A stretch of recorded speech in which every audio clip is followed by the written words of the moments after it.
Jadi akhir-akhir ini banyak yang sharing terkait masalah pajak ya. Jadi pajak itu adalah kenapa? Karena sekarang negara menggunakan Cortex. Cortex itu semua akan terintegrasi ya. Contohnya adalah begini. Ketika misalkan kita beli dari distributor, nggak dapat nota, itu masalah begitu ya. Jadi semua pembelian kalau misalkan dibuatkan invoice atau faktur harus sampai ke kita ya. Sehingga apa? Sehingga nanti pajaknya ditanggung siapa itu jelas ya. Nah, ini yang pertama tak jelasin dulu terkait masalah pajak toko kita sama jasa.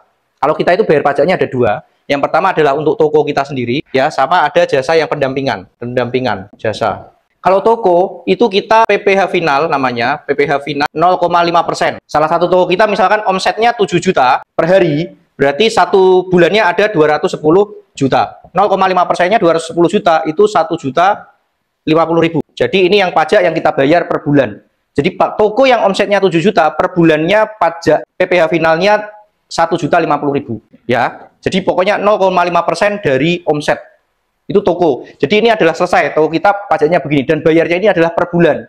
Pak, kalau 1 tahun sekali bisa nggak? Bisa, tapi nanti kena denda tiap bulannya begitu. Kayak bayar cicilan dulu atau angsuran dulu kan bisa saja dibayar rapel, tapi kan tadi pasti ada dendanya. Nah, untuk jasa pendampingan kita itu kita kenanya adalah PPh 2%. PPh 23 tarifnya adalah 2% ya. Jadi kalau 30 juta jasanya itu kita kena 2% berarti 600.000 ya.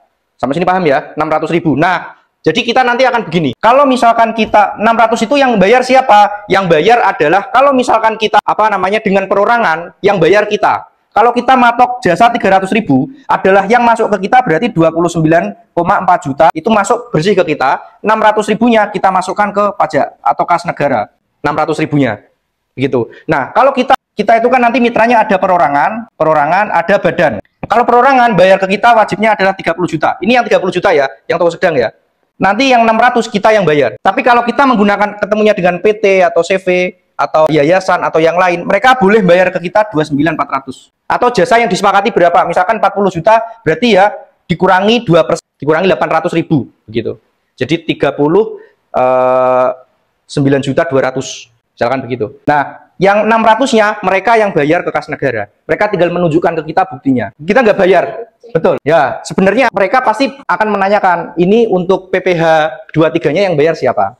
Kalau yang bayar mereka akan transfer ke kita dikurangi 2%. Nah, kesepakatan siapa yang bayar nanti wajib menunjukkan bukti pembayarannya ke kas negara. Nah, nanti tinggal SPT gitu. Ya, jadi ketika misalkan nanti ada pertanyaan, Mbak, nanti ini pajaknya siapa yang bayar? Kita, Pak, gitu. Kalau perorangan ya, karena 30 juta itu sudah include PPh 23 gitu. Ya, kalau misalkan Mbak bukti store-nya mana? Nah, kita kirim bukti store-nya. Kita minta Mas Lili untuk kirim bukti store-nya. Sampai sini ada gambaran nggak? Pertanyaan ini nanti makin ke sini akan sering ditanyakan. Karena sekarang itu semua sudah integrasi dengan Cortex. Ya, kita belanja dari distributor mana saja nanti akan kelihatan. Jadi kalau ada yang selisih saja, nanti akan bermasalah di kemudian hari.